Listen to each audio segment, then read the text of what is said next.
Muy buenas noches y bienvenidos a una nueva edición de este programa, Pedro Beltrán Informa, en el que, como saben, abordamos la actualidad tanto nacional como internacional, y hoy nos vamos fuera de España. Hablamos del horror de la guerra, de una guerra larga y cruenta como ha sido la de Siria y de una guerra que toca a su fin.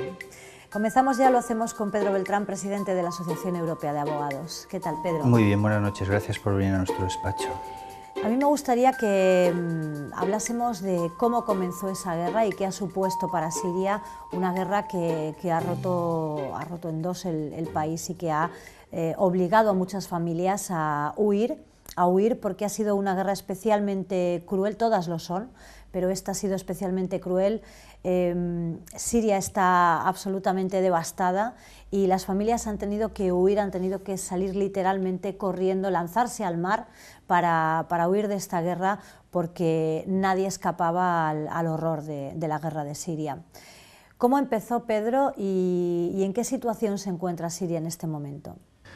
Sí, empezando por el final, la guerra puede considerarse concluida y sorprende que los medios de comunicación no hayan acogido mucho esta noticia. En España particularmente estamos muy centrados en lo nacional, bueno, quizás en todos los países pase lo mismo. Hay otros países que tienen más relaciones entre sí, que más fronteras, más pequeños también, en Europa, que pueden tener más noticias internacionales. Aquí lo internacional pasa un poco a un segundo lugar. Claro que tenemos mucho para entretenernos en la política nacional. Eso te iba a decir, depende del momento, es inevitable que eso ocurra. Sí, pero el momento lleva siendo bastante largo ya. Y el final de la guerra en Siria es una noticia que ha pasado un poco como desapercibida. Se considera el final de la guerra desde el momento en que Estados Unidos se retira. Trump anuncia que retira las tropas de Siria, en una decisión que a mí personalmente me parece muy acertada. Soy muy crítico de Trump en muchas cosas, pero aquí me parece que no se equivoca y es algo que Estados Unidos tendría que haber hecho hace tiempo.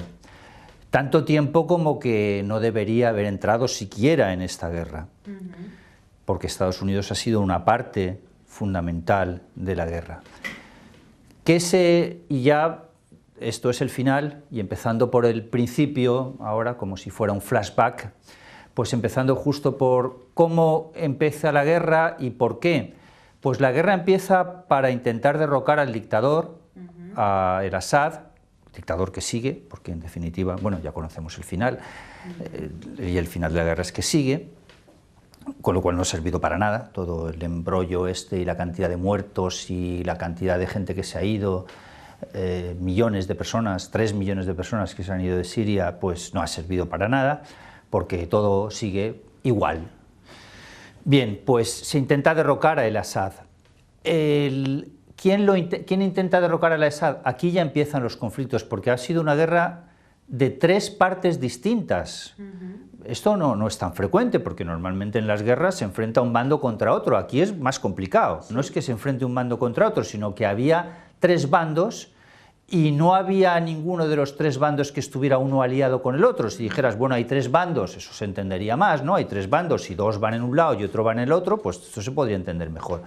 Pero no, eran 3 bandos que cada uno iba por su lado. ¿Quién eran los 3 bandos? Bueno, eran y son, porque están ahí todavía, en el terreno están, aunque la guerra prácticamente esté concluida.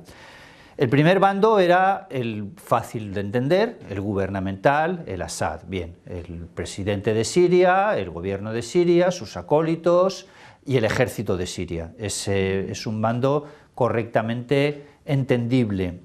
¿Quién le apoyaba? Le apoyaba Rusia, el actor fundamental. Siria desde siempre ha sido un aliado de los rusos, ya en la época de la Unión Soviética lo era muy claramente, aunque no sea un Estado comunista. Lo apoyaba Rusia y lo apoyaba Irán, dos países muy fuertes. Bien, segundo bando, también muy claro, el segundo también es claro, el Estado Islámico. El Estado Islámico, que de todos conocido por las atrocidades que ha hecho, que sigue haciendo, ahora menos, porque está en deterioro claro. En Siria han perdido muchos territorios en los demás países que controlaban, y se oye hablar menos, coincidirás conmigo, que se oye hablar mucho menos ya del Estado Islámico. Sí. Bien, pues el Estado Islámico pretendía derrocar a el Assad y hacer de Siria un país correspondiente al califato islámico, ese que pretendía reconquistar incluso hasta la Andalucía española. Bien, segundo bando también claro. El tercer bando, aquí ya entra el tercer bando mucho más confuso. El tercer bando eran los rebeldes, se les llamaba los rebeldes. Los rebeldes eran los que se rebelaban contra el Asad, pero no eran del Estado Islámico, y estaban apoyados, y aquí entra Estados Unidos. Estados Unidos apoyaba a los rebeldes, apoyaba que se derrocara el Asad, y pretendía que cambiara el régimen y se instaurara un régimen democrático. Más problemático ya es quién integraba ese bando, porque si dijeras, bien, unos demócratas que apoya a Estados Unidos, pues bien, sería todo muy pero claro, y estaba también Al-Qaeda, porque Al-Qaeda y el Estado Islámico son enemigos. Esta rivalidad tan grande entre los chiitas y los sunitas que existe dentro de la religión islámica, como en su día fueron los católicos y los protestantes que tuvimos nuestras guerras de religión hace 400 años, pues ahora aparece aquí dentro del islamismo, bueno, ya lleva muchos años de guerras internas. Y estos pretendían derrocar al Asad, pero claro, como he dicho antes, ninguno de los bandos se coaligaba entre sí. ¿Cómo se va a coaligar Estados Unidos con el Estado Islámico, aunque el objetivo fuera el mismo? Claro. Y entonces los tres se tiraban bombas entre sí. Quiero decir, Estados Unidos atacaba al Estado Islámico y a la vez atacaba al gobierno sirio. Y por su parte el Estado Islámico atacaba, por supuesto, al gobierno sirio y también atacaba a Estados Unidos. Claro, el caos ha sido total y el descontrol también total, porque estas cosas no las llevas escritas en la frente que dices, oye, yo soy de tal bando, tal. Había zonas territoriales controladas por un bando, zonas controladas por otro. Poco a poco el ejército, que el Asad parecía que iba a perder, se ha ido abriendo terreno, y Estados Unidos se fue involucrando cada vez menos en la guerra, tomando acertadamente después de los errores graves que cometieron en Libia. Libia, que era uno de los estados más prósperos de África, un estado rico con muchísimo petróleo en la época de Gaddafi, un estado además con unas ruinas romanas impresionantes, un país muy sólido económicamente. Pues se les ocurrió a Estados Unidos que había que cargarse a Gaddafi, que había que derrocar el régimen para instaurar la primavera árabe, aquella de la que se hablaba, regímenes democráticos. Y se cargaron a Gaddafi, pero no había ninguna solución esperando después. Lo único que hicieron es sembrar el caos en el país, que sigue. Qué curioso que Libia es uno de los exportadores máximos de inmigrantes, de estos que vienen en pateras, que intentan entrar a Europa como sea, vienen de Libia, cuando era un país acogedor de inmigración africana. Y pues en Siria han aprendido la lección y han dicho, bueno, mira, más vale un dictador, que esto es una conclusión muy lógica, más vale un dictador que no un desastre completo y un caos en el país. Y luego asociado a esto está que Trump y Putin mantienen una especie de alianza secreta no confesable. De hecho, Rusia apoyó a Trump en la campaña electoral, esto está demostrado, y bien ha entregado el país a los rusos, en definitiva, que esto se lo critican mucho en Estados Unidos a algunos miembros del ejército. ¿Quién, podemos decir, si es que en una guerra se puede decir que hay ganadores, quién ha ganado esta guerra y quién la ha perdido? Bueno, la ha ganado sin duda. En esta guerra no hay ninguna duda de que ha ganado el gobierno sirio. Han perdido los sirios, han perdido, por supuesto, otras personas que han muerto, las personas que se han ido, la miseria que ha quedado en el país.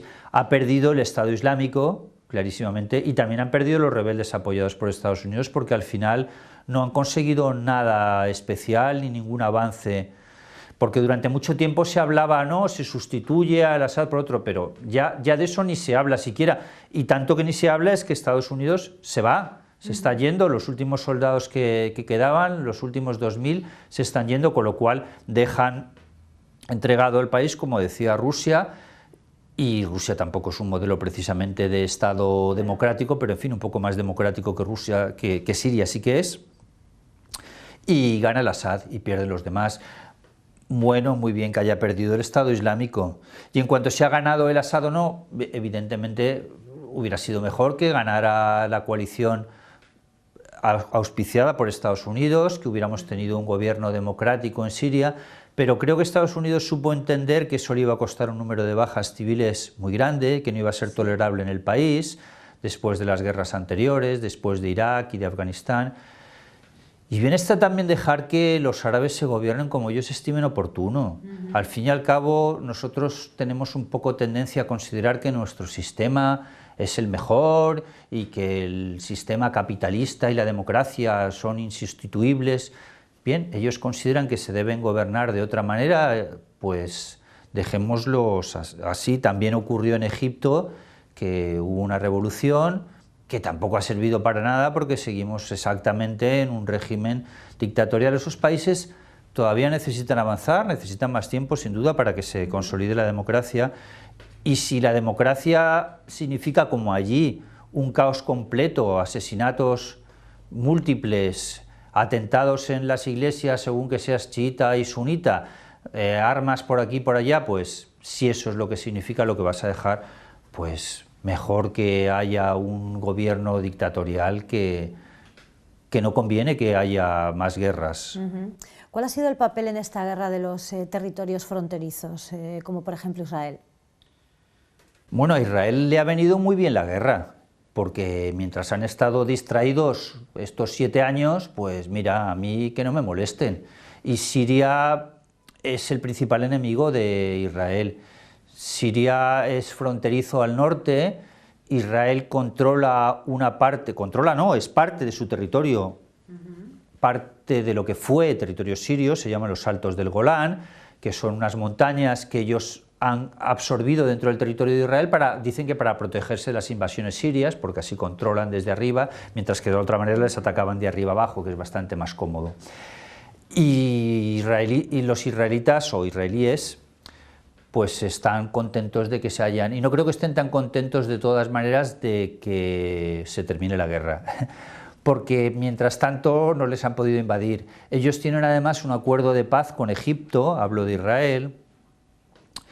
Israel y Egipto son amigos a escondidas, los dos controlan la franja de Gaza, Gaza es fronteriza con Israel pero también con Egipto, Israel mantiene cerrada la frontera, Egipto también, pero lo de Egipto no se habla nunca, no se habla del escándalo de que no dejen salir de ahí a la gente de Gaza. Y Israel llegó a un acuerdo de paz con Egipto por el cual cedió una gran parte de territorio que había conquistado en la guerra del 73, todo el territorio que integra el Sinaí, Egipto, era de Israel. De hecho, hay un montón de hoteles, cuando vas por allí hay un montón de hoteles a media construcción, porque se quedaron a mitad cuando luego les devolvieron el territorio a los egipcios.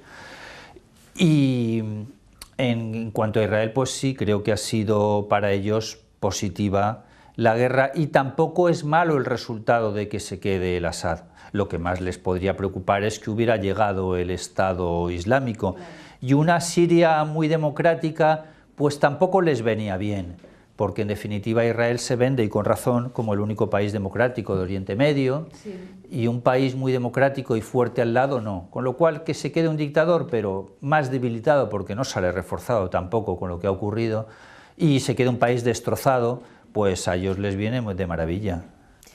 ¿Cuál es el futuro de Siria ahora mismo? ¿Cómo va a ser la reconstrucción? Sí, bueno, siguiendo, si te parece, como me preguntabas por los países fronterizos, yo diría que un país muy importante es Turquía, que son unos flecos que quedan pendientes de la guerra, que están dando lugar a un gran enfrentamiento entre Turquía y Estados Unidos. Y esto se debe a que Turquía, que es fronteriza al norte, igual que Israel lo es al sur, Turquía tiene una frontera importante con Siria, Israel es un país muy pequeño, Turquía es un país inmenso, y Turquía tiene una zona que se llama el Kurdistán. El Kurdistán ocupa aproximadamente el 15% del territorio turco, y ellos reclaman la independencia. Desde hace muchísimos años, ya en el año 14 se previó la posibilidad de que el Kurdistán fuera un estado independiente. ¿Qué ocurre con los kurdos? Que los kurdos apoyaban a Estados Unidos y iban con Estados Unidos en esa alianza también contra el Assad, y hay kurdos también en Siria. Ahora el enfrentamiento grave entre Turquía y Estados Unidos es que los turcos quieren entrar dentro de Siria y quieren eliminar a los kurdos, que consideran terroristas, que van contra ellos. Y Estados Unidos dice que de ninguna manera, que no pueden entrar y que tampoco los kurdos han sido sus aliados. Y eso tiene unas consecuencias importantes en Turquía. Cada vez que vemos un atentado en Turquía, la mayoría de las ocasiones son los kurdos los que lo han provocado, que reclaman su independencia por unos medios violentos. Y es un Estado que también, Estado no creado, en fin, una nacionalidad, más que no se puede llamar Estado de ninguna manera.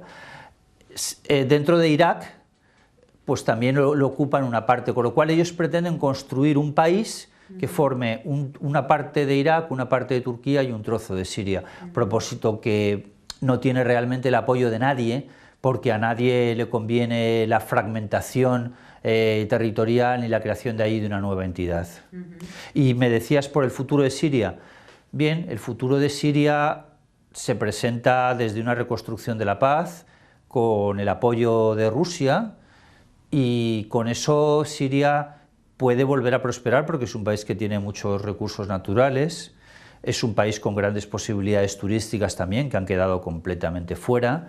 Damasco es una de las ciudades más bonitas del mundo, es una ciudad tan impresionante como Jerusalén, más antigua incluso que Jerusalén. Y bien, creo que Siria es un país que sin duda saldrá adelante. Siria ha tenido desde siempre también una relación muy especial con Egipto. Llegaron a formar, que esto es poco sabido, un único Estado. Es decir, Siria es como si España y Francia se integraran en un solo país. Pues Siria y Egipto, aunque están separados entre otras cosas por Israel, nada menos, pues llegaron a formar un único Estado, cosa que le preocupó enormemente a Israel, porque significa como que le devoraran, ¿no? Si mi enemigo del norte es como si Marruecos y Francia se declaran en guerra contra España y España está en medio y dicen, bueno, pues venga, vamos a tragarnos a Israel y nos lo repartimos entre los dos. Pero bueno, aquello no fructificó mucho, no permaneció muchos años aquella unión total entre dos países independientes. Y en cualquier caso, de todas maneras, sí que permanece una relación especial con Egipto.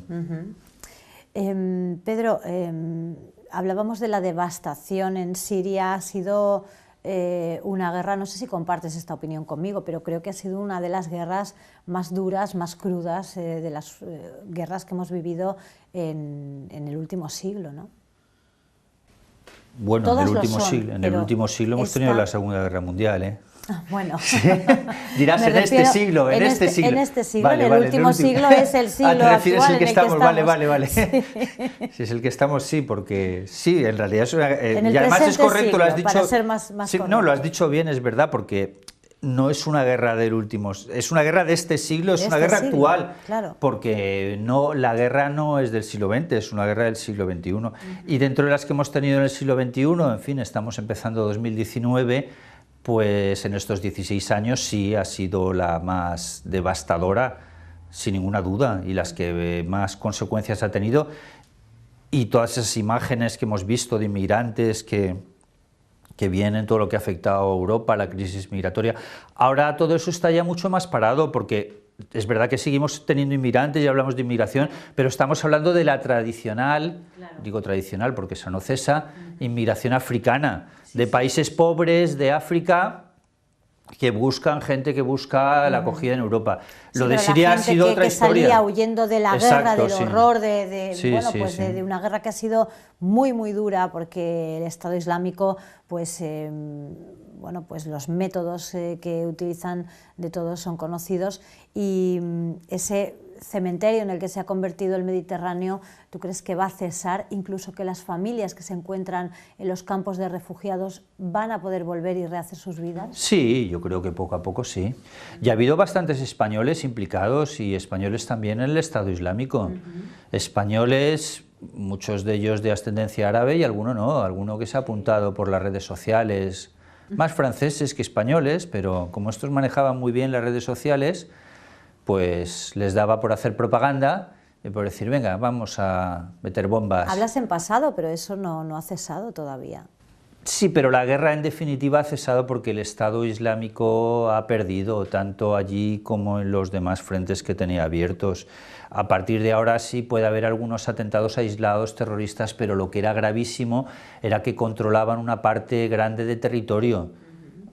Y en Siria y en Irak, y claro, si tú controlas territorio y controlas explotaciones petrolíferas, tienes unos medios inmensos. Otra cosa es que es evidente que para hacer un atentado terrorista, coger un camión y tirarte contra la gente en una avenida, o como los atentados en las Ramblas en Barcelona, o otros atentados que ha habido, o coger un fusil y pegar 4 tiros, para eso no hace falta ni mucha infraestructura ni mucho dinero, y basta con un loco que diga ser del Estado Islámico y ya está.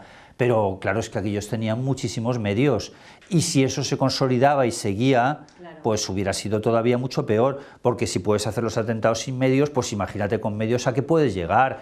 Pueden ser atentados además de mucha más envergadura, ya atentados de guerra química, no te digo nada si llegas a fabricar una bomba nuclear, es decir, eso era de un potencial peligrosísimo. Por eso me parece que Estados Unidos ha hecho muy bien en decir, bueno, nosotros de aquí nos vamos. Si se lo quedan los rusos, que se lo queden los rusos, que tampoco pasa nada. Claro, dentro de esta política nihilista en el sentido de no hacer nada, que es lo que es lo que quiere decir la palabra, de Trump, pues dice, bien, pues mira, yo aquí no hago nada y ya está. Yo lo que quiero es mi muro con México, que es por lo que yo me presenté. Está en otra guerra, Trump, está en otra guerra. Sí, está en la guerra contra la inmigración y lo que quiero es mi muro con México, y a mí esto ni me da votos, ni me da igual, y mira, si le hago un regalito a mi amigo Putin y se cuelga en la medalla y dice que aquí hemos ganado y Siria es nuestro y todo muy bonito, pues ya está.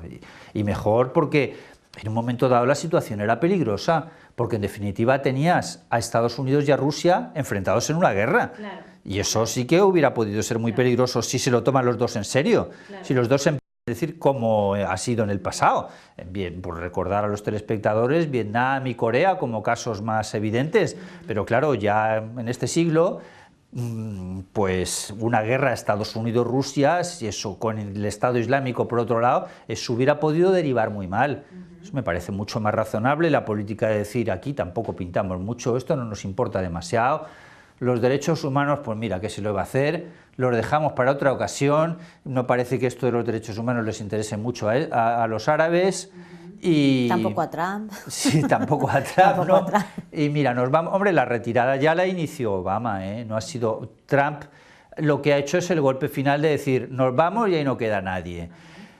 Pero no está mal, porque una cosa que se ha criticado mucho a Estados Unidos es, mira, nos vamos y ahí os apañéis, cuando han dejado un desastre colosal, que eso evidentemente tampoco está bien, pero esto no es nos vamos y ellos apañéis, sino parece que esto se ha aclarado, aquí no hay más que rascar, este hombre ha ganado la guerra, tiene controlado una parte importantísima del territorio de Siria, pues mira, los rebeldes que hemos apoyado, los dejamos de apoyar y que se lo queden los rusos y los sirios y ya está. Muy bien, pues veremos qué ocurre, esperemos que no haya muchas más guerras en este siglo actual en el que nos encontramos. Si hay una cosa hay que reconocerle a Trump, y no es en absoluto santo de mi devoción, es que ha rebajado la tensión con Corea del Norte. Parece que ahora ya son muy amigos y era un tema que preocupaba bastante. Con Irán no, ¿eh? Pero no con Irán, efectivamente. Sí, Irán es tan peligroso más que Corea del Norte, ya veremos. Esperemos que Trump, ya que no hace otra cosa, siga zanjando guerras y bueno, y retirando el riesgo de otras. Y si quiere hacer su muro, pues que lo haga. Bueno, hablaremos quizá en alguna ocasión de inmigración en profundidad, que creo que es un tema que a los telespectadores les Pues la semana que viene, interesar. Si quieres. Sin ir más lejos, ¿no? Cogemos el reto. Muy bien, Pedro, pues nos vemos la semana que viene. Venga, para hablar de inmigración. Hasta Gracias. Pronto. Nos vamos, volvemos la próxima semana, de nuevo nos encontraremos con ustedes con temas de actualidad, con temas que sabemos les interesan. Hasta entonces.